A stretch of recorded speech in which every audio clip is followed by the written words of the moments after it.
ছাত্ৰ-ছাত্ৰীসকল তোমালোক পুনৰবাৰ মই ফ্লিপ ক্লাছৰুমত স্বাগতম জনাইছোঁ মই ইতিমধ্যে তোমালোকৰ দশম শ্ৰেণী বিজ্ঞানৰ মৌলৰ পৰ্যায়ভিত্তিক শ্ৰেণীবিভাগৰ প্ৰথমটোখনত তোমালোকৰ লগত আলোচনা কৰিছিলোঁ তাত তোমালোকৰ লগত আলোচনা কৰিছিলোঁ ডমিনেট ৰাইট আৰু নিউলেন্সৰ অষ্টসূত্ৰৰ বিষয়ে তাৰ সীমাবদ্ধতাৰ বিষয়ে আমি আলোচনা কৰিছিলোঁ আজি তোমালোকৰ মই পৰৱৰ্তীটো এই পাঠটোৰ পৰৱৰ্তীটোখনে তোমালোকৰ আলোচনা কৰিম ইয়াত আজি মই আলোচনা কৰিম আজি আলোচনাৰ বিষয়টো হ'ল মৌলৰ পৰ্যায়ভিত্তিক শ্ৰেণীবিভাগৰ দ্বিতীয়টো খণ্ড ইয়াৰ মেণ্ডেলিফৰ পৰ্যায়ভিত্তিক তালিকাৰ বিষয়ে আমি আলোচনা কৰিম এই মেণ্ডেলিফে ধৰি লওক কেনেধৰণে প্ৰচেষ্টা কৰিছে তোমালোকে লক্ষ্য কৰাচোন বিজ্ঞানী ডিমিট্ৰি আইভনিছ মেণ্ডেলিফে মৌলৰ শ্ৰেণীবিভাজনক কি কৰা হয় সৰ্বোচ্চ কৃতিত্ব তেওঁক প্ৰদৰ্শন দিয়া হয় কিয় দিয়া হয় এই কথাখিনি আমি আলোচনাৰ মাজলৈ গ'লে কথাখিনি জানিব পাৰিম এই মেণ্ডেলিফৰ সময়ত তেওঁ কি হ'ল সেই সময়ত কেইটা মৌল আৱিষ্কৃত হৈছিলে প্ৰায় 63টা মৌল আৱিষ্কৃত হৈছিলে আৰু সেই 63টা মৌলক তেওঁ কিয় শ্ৰেণীবিভাজন কৰিবলৈ সক্ষম হৈছিল ডবৰেনাৰে বা নিউলেন্সে শ্ৰেণীবিভাজন কৰিছিলে মৌলৰ পাৰমাণৱিক ভৰৰ বৰ্ধিত ক্ৰম ঠিক একেধৰণে মেণ্ডেলিফেও কি কৰিছিলে মৌলসমূহৰ পাৰমাণৱিক ভৰৰ বৰ্ধিত ক্ৰমতেই শ্ৰেণীবিভাজন কৰিছিলে আৰু তেওঁ একেধৰণৰ বিশিষ্ট মৌলসমূহ একোটা স্থান দিবলৈ সক্ষম হৈছিলে লগতে তেওঁ কি হ'ল তেওঁৰ কি কৰা হৈছিলে তেওঁৰ তালিকাখনত কিছুমান খালী স্থান ৰাখি গৈছিলে সেইখিনিৰ পৰা ভৱিষ্যতে কিছুমান মৌল আৱিষ্কৃত হ'ব তাৰ ধাৰণা ল'ব পৰা গৈছিলে নেক্সট এতিয়া মেণ্ডেলিফে মৌলবিলাক শ্ৰেণীবদ্ধ কৰোঁতে কিছুমান ধৰ্ম অধ্যয়ন কৰি পিনি তেওঁ শ্ৰেণীবিভাজন কৰিছিলে কেনেকৈ কৰিছিলে সেইখিনি চোৱা তেওঁ প্ৰায় 63টা মৌলৰ শ্ৰেণীবিভাজন কৰিছিলে 63টা মৌলৰ শ্ৰেণীবিভাজন কৰি 63খন তেওঁ কি কৰিছিলে এখন কাৰ্ড লৈছিলে কাৰ্ডবিলাকত কি কৰিছিলে মৌলসমূহে কৰা অক্সিজেনৰ লগত গঠন কৰা যৌগসমূহ আৰু হাইড্ৰজেনৰ লগত কৰা যৌগসমূহৰ এটা সাধাৰণ সংকেত ভিত্তিত কি কৰিছে তালিকাবদ্ধ কৰিছিলে এতিয়া কেনেধৰণে কৰিছিলে তাকে আমি চাওঁচোন অক্সাইড গঠন তেওঁ অক্সাইড গঠনৰ ওপৰত কৈছিলে মৌল এটা শ্ৰেণীভুক্ত কৰিব যাওঁতে মৌলতে গঠন কৰা অক্সাইডসমূহৰ সংকেতৰ সাধাৰণ সংকেতৰ ধৰ্মভিত্তিত তেওঁ কি কৰিছিলে তালিকাবদ্ধ কৰিছিলে উদাহৰণস্বৰূপে তোমালোকে চোৱা মেগনেছিয়াম অক্সাইড MgO দেখিছানে MgO CaO calcium oxide zinc oxide ইয়াক সাধাৰণ সংকেত হিচাপে কৰিছিলে RO বুলি কৈছিলে ঠিক আছে নেক্সট তোমাৰ আছে lithium oxide Li2O Na2O K2O আদি এইবিলাক কি কৈছে ধৰি লোৱা R2O হিচাপে কি কৈছে তেওঁ তালিকা কৰি কি হয় সাধাৰণ সংকেত ভিত্তিত তেওঁ কি কৈছে তালিকা কৰিছিলে তালিকা কৰোঁতে এখন তালিকা পাইছিলে নেক্সট এতিয়া এই কথাখিনি তেওঁ কেনেধৰণে তালিকাবদ্ধ কৰিছিলে তাক তালিকাৰ সহায়ত তোমালোকে স্থাপন লক্ষ্য কৰাচোন লক্ষ্য কৰিলে বস্তু ভালদৰে বুজি পাবা তোমালোকে তেওঁ প্ৰথমখন তালিকা দিছে যিখিনি অক্সাইড তাৰে তেওঁ গঠন কৰা অক্সাইডসমূহৰ আৰু সাধাৰণ সংকেতসমূহ তোমাৰ তালিকা এখন মই প্ৰস্তুত কৰি তোমালোকৰ সুবিধাৰ কাৰণে লৈ আহিছোঁ তোমালোকে লক্ষ্য কৰিলে বুজি পাবা তোমালোকে চোৱা এই ৰঙা আখৰ দেখিছানে RO R2O R2O3 এইবিলাক তেওঁ গঠন কৰা অক্সাইডসমূহৰ সাধাৰণ সংকেত দেখিছা এতিয়া ROত চোৱা ROত কি কোনবিলাক মৌলৰ অক্সাইডৰ লৈছে মেগনেছিয়াম অক্সাইড ঠিক আছে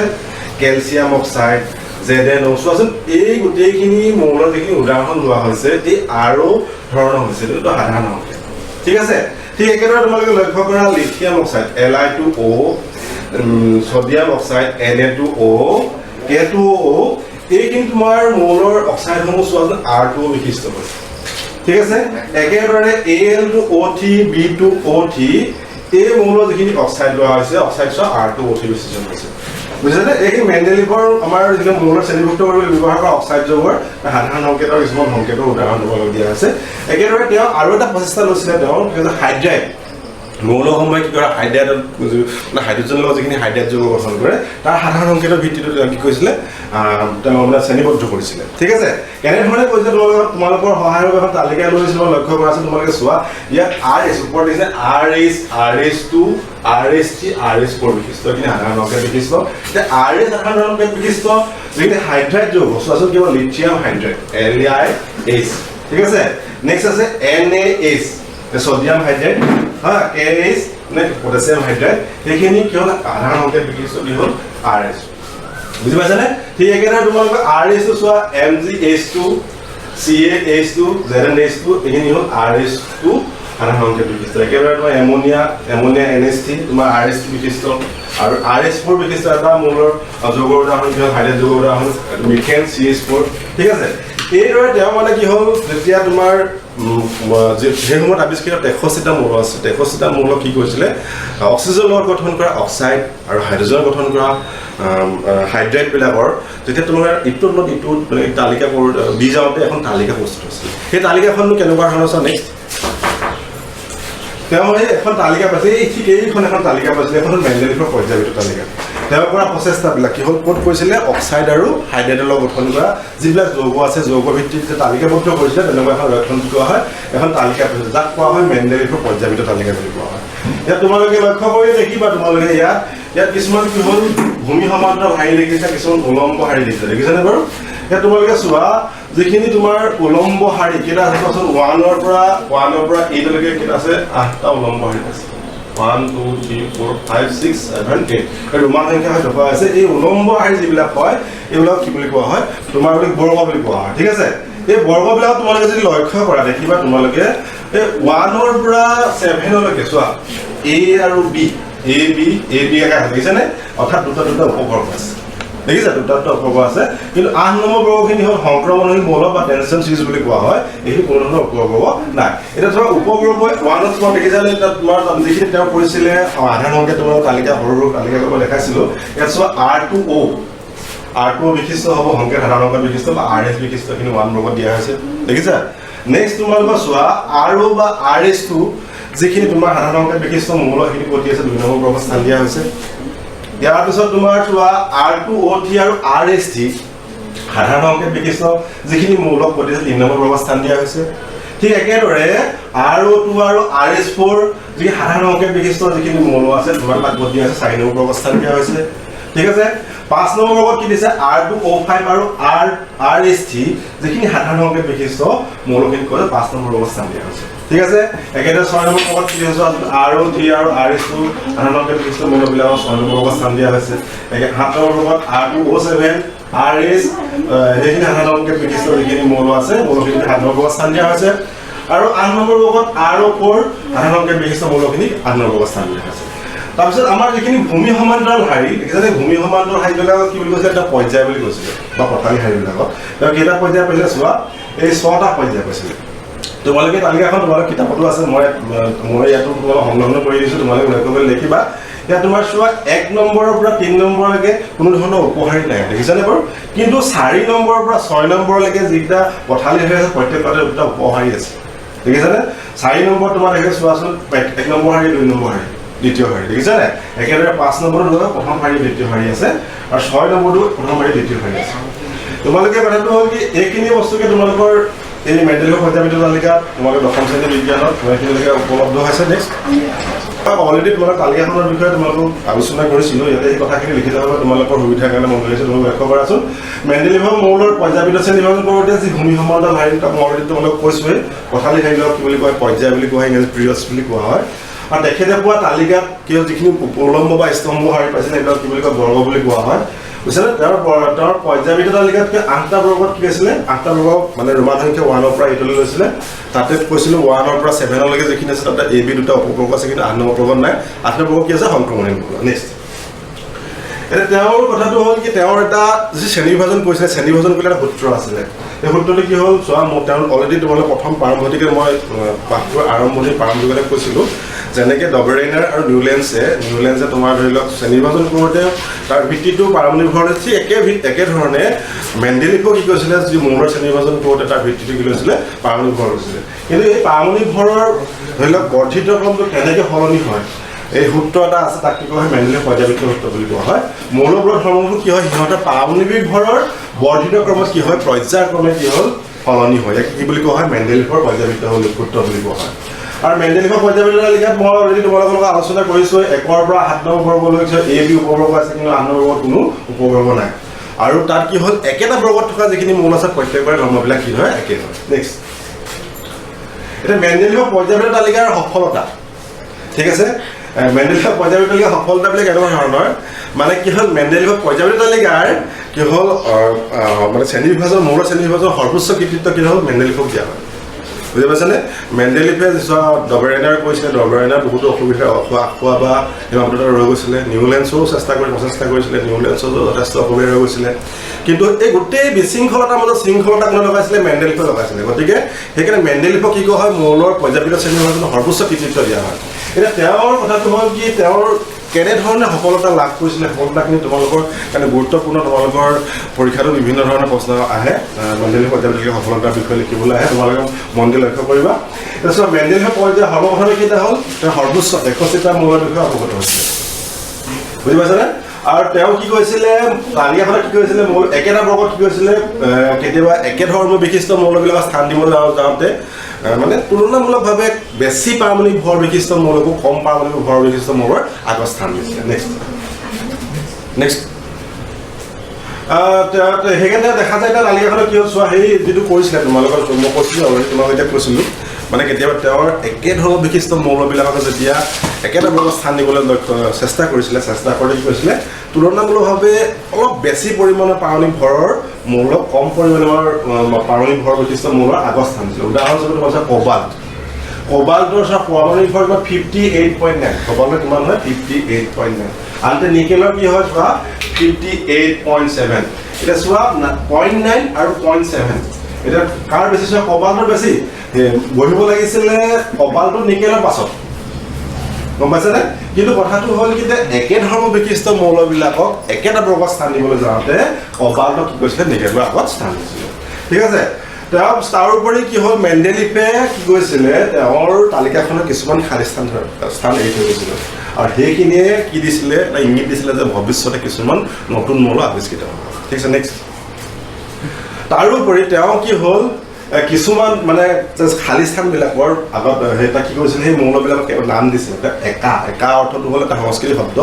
মানে পূৰ্বৱৰ্তী মানে যিবিলাক মৌল তেওঁৰ সময়ত আৱিষ্কৃত হৈছিলে আৱিষ্কৃত হোৱা মৌলৰ আগত যিখিনি মৌলৰ নাম কৈছিলে একা শব্দটো ব্যৱহাৰ কৰিছিলে গম পাইছেনে একা মানে হ'ল এক অৰ্থাৎ এইটো আগত বুজাবলৈ বিচাৰে দুই আগৰ এক নহয় জানো আগৰ স্থানটোৰ কথা বুজাব বিচাৰে একা শব্দটো যোগ কৰিছিলে যেনে ধৰি লওক একাবৰণ তেওঁ কৈছিলে বৰণৰ আগতে কি বুলি কৈছিলে একাবৰণ বুলি কৈছিলে সেই একাবৰণ এতিয়া বৰ্তমানে আৱিষ্কৃত হয় স্কেণ্ডিয়ামৰ যি একাবৰণৰ যিখিনি ধৰ্মৰ কথা তেওঁ কৈছিলে বৰ্তমান আৱিষ্কৃত স্কেণ্ডিয়ামৰ লগত মিলে তাৰোপৰি তোমাৰ আগতে এলুমিনিয়াম আৱিষ্কৃত হৈছিলে এলুমিনিয়ামৰ আগৰ স্থানটো একা এলুমিনিয়াম বুলি কৈছিলে আৰু এতিয়া বৰ্তমানে আৱিষ্কৃত মৌল গেলিয়ামৰ লগত মিলে বুজি পাইছানে আৰু তেওঁ সেই সময়ত আৱিষ্কৃত সিলিকনৰ আগৰ যিটো মৌলৰ কথা কৈছিল একা সিলিকন বুলি কৈছিলে কিন্তু বৰ্তমানে আৱিষ্কৃত জাৰ্মেনিয়ামৰ লগত মিলে এই প্ৰশ্নকে তোমালোকৰ প্ৰশ্ন কিন্তু পৰীক্ষাত এটা আহে এই গুৰুত্বপূৰ্ণ বিষয়টো তোমালোকৰ কথাটো হ'ল কি মেণ্ডেলিফৰ পৰ্যায়বৃত্ত তালিকা যিখিনি একা বৰণ একা এলুমিনিয়াম বা একা সিলিকন কোনকেইটা মৌল বৰ্তমানে আৱিষ্কৃত কোনটা মৌলৰ লগত ধৰ্ম মিলে নামকেইটা কি কি তাৰ সংকেত চিহ্নবিলাক লিখা প্ৰশ্ন এটা আহে তোমালোকে লক্ষ্য কৰিবা দেই কথাটো গুৰুত্বপূৰ্ণ মেণ্ডেলিফৰ পৰ্যায়বৃত্ত তালিকা প্ৰস্তুত কৰাৰ সময়ত কি হ'ল ৰাসায়নিকভাৱে নিষ্ক্ৰিয় যিখিনি কথাটো এতিয়া চোৱা কেলৈ নিষ্ক্ৰিয় মৌলসমূহ আৱিষ্কৃত হোৱা নাছিল কিন্তু ভৱিষ্যতে যেতিয়া আৱিষ্কৃত হৈছিলে সেইখিনি সুকীয়া এটা বৰ্গত স্থান দিবলৈ কোনো অসুবিধা হোৱা নাছিল এতিয়া ৰাসায়নিকভাৱে নিষ্ক্ৰিয় মৌলৰ কথাটো হ'ল এনেকৈ চোৱা মেণ্ডেলিফৰ যিটো মৌলসমূহ পৰ্যায়বৃত্ত শ্ৰেণী বিভাজন কৰিছিলে তেওঁ কিহৰ ভিত্তিত কৰিছিলে মৌলসমূহে গঠন কৰা অক্সাইডৰ সাধাৰণ সংকেতৰ ভিত্তিত বা হাইড্ৰজেনৰ গঠন কৰা হাইড্ৰাইডৰ সাধাৰণ সংকেতৰ ভিত্তিত যিটো নিষ্ক্ৰিয় ৰাসায়নিকভাৱে নিষ্ক্ৰিয় সৰ্বান্ত গেছসমূহে কোনো ধৰণৰ যৌগ গঠন নকৰে গতিকে সেই সময়ত আছিলে যদিও কি হ'ল তেওঁ আৱিষ্কৃত হোৱা নাছিলে আৰু সেইসমূহক মানে কি হ'ল তেওঁৰ তালিকাখনত স্থান দিয়া নাছিলে কিন্তু ভৱিষ্যতে যেতিয়া আৱিষ্কৃত হ'ল তেওঁ তালিকাখনত সুকীয়া এটা স্থানত দিবলৈ কোনো ধৰণৰ অসুবিধা হোৱা নাছিলে এইবিলাক তেওঁ এটা সফলতা সেইখিনি তেওঁৰ সফলতা হ'ল নেক্সট এতিয়া কথাটো হ'ল কি মেণ্ডেলিফৰ পৰ্যায়ত সফলেই হৈছিলে তেনে নহয় তেওঁ বহুতো বিফলতা বা সীমাবদ্ধতা ৰৈ গৈছিলে সীমাবদ্ধতা আমি আলোচনা কৰিছোঁ না মেণ্ডেলিফৰ পৰ্যায়ত তালিকাত কি হ'ল হাইড্ৰজেনৰ স্থান সম্পৰ্কত কোনো ধৰণৰ স্পষ্ট ধাৰণা দিব পৰা নাছিল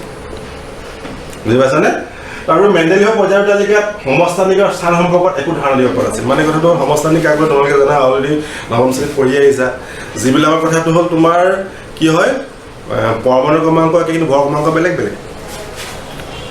হয় নহয় গতিকে তাক কিবা সমস্থানিক বুলি কোৱা হয় এতিয়া সমস্থানিকবিলাকৰ দিয়ে ক'ত দিব স্থান সেই সম্পৰ্কত মেণ্ডেলিফৰ পৰ্যায়ত তালিকাত স্পষ্ট ধাৰণা নাছিল তেওঁ এটা সীমাবদ্ধতা আৰু মেণ্ডেলিফৰ পৰ্যায়ত তালিকাত কি কৈছিলে এটা মৌলৰ পাছত মৌলজন পাৰমাণৱিক ভৰৰ বৰ্তি সুষমভাৱে কিবা পৰিৱৰ্তন ঘটা নাছিল সুষমভাৱে হোৱা নাছিলে গতিকে এটা বা দুটা বা তিনিটা চাৰিটা এনেকুৱা ধৰণৰ তাৰ পাৰ্থক্যটো সুষম নাছিলে গম পাইছিলে সম অন্তৰ নাছিল সেইকাৰণে এটা মৌলৰ পিছত কিমানটা ভৱিষ্যতে মৌল আৱিষ্কৃত হ'ব তাৰ এটা স্পষ্ট ধাৰণা দিব পৰা নাছিল এইবিলাক তেওঁ কি হ'ল এটা মেণ্ডেলিফৰ পৰ্যায়বৃত্ত তালিকাৰ বিশৃংখলতাৰ মাজত শৃংখলা লগোৱাৰ বিষয়ে কেনেধৰণে শৃংখলা লগাইছিলে তাৰ বিষয়ে বিষয়টোৰ আলোচনা কৰিলোঁ এই পাঠটোত তোমালোকৰ কোনকেইটা কথানো মই আলোচনা কৰিলোঁ এটা সংক্ষেপে তোমালোকক পুনৰাই কৈ দিব বিচাৰিছোঁ তোমালোকে লক্ষ্য কৰিবা চোৱাচোন প্ৰথমতে আমি কৈ চোৱাচোন মেণ্ডেলিফৰ মৌলসমূহৰ শ্ৰেণী বিভাজন কৰিবলৈ যাওঁতে কি কৰিছিলোঁ মৌলবোৰৰ পাৰমাণৱিক ভৰ বৰ্ধিতক্ৰমৰ তালিকা প্ৰস্তুত কৰিছিলোঁ এইটো অলৰেডি তোমালোকক আলোচনা কৰিছোঁ নেক্সট তেওঁৰ মতে কি হ'ল মৌলসমূহৰ ধৰ্ম পাৰমাণৱিক ভৰৰ বৰ্ধিত ক্ৰম অনুসৰি পৰ্যায়ক্ৰমে কি হয় সলনি হয় নেক্সট আৰু ইয়াকে কি বুলি কোৱা হয় মেণ্ডেলিফৰ পৰ্যায়বৃত্ত সূত্ৰ বুলি কোৱা হয় আৰু মেণ্ডেলিফৰ সেই সময়ত কেইটা মৌল আৱিষ্কৃত হৈছিলে 83টা মৌল আৱিষ্কৃত হৈছিলে আৰু তেওঁ কেনেধৰণে তালিকাবদ্ধ কৰিছিলে সেই মৌলসমূহে অক্সিজেনৰ লগত গঠন কৰা অক্সাইডৰ সাধাৰণ সংকেতৰ ভিত্তিত বা হাইড্ৰজেন যৌগৰ লগত গঠন কৰা হাইড্ৰাইডবিলাকৰ সাধাৰণ সংকেতৰ ভিত্তিত কি কৰিছিলে তেওঁৰ তালিকাকৰণ কৰিছিলে আৰু সেই তালিকাকৰণ কৰোঁতে পৰা পথালি যিবিলাক শাৰী পাইছিলে তাক কি বুলি কোৱা হয় পৰ্যায় বুলি কৈছিলে আৰু স্তম্ভ বা উলম্ব শাৰীবিলাক কি বুলি কৈছিলে বৰ্গ বুলি কৈছিলে ঠিক আছে নেক্সট